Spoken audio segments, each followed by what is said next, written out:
Birthday में देबै हम सोनवा के रिंग जी, रहिया सलामत गुरपा के किंग जी।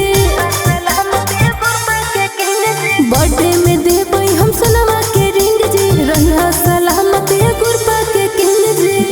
विधायक गया के खलनायक सबसे हको पहचान जी।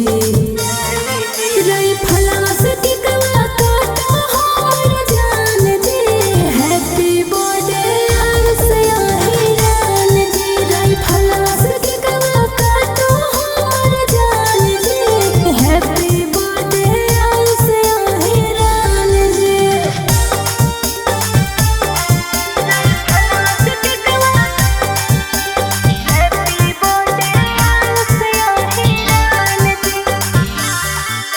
सब दोस्त मिले के नाचे गावे, बड़े कपड़ा जा सतीश गोली चलावे।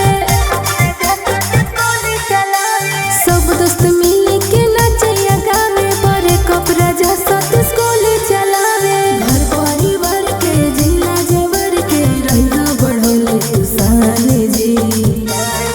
सलवारवा से के कवा काटो हमर जान जी, हैप्पी बर्थडे आयुष्या हिरान जी। रही फलवा से के कवा काटो हमर जान जी, हैप्पी बर्थडे आयुष्या हिरान जी।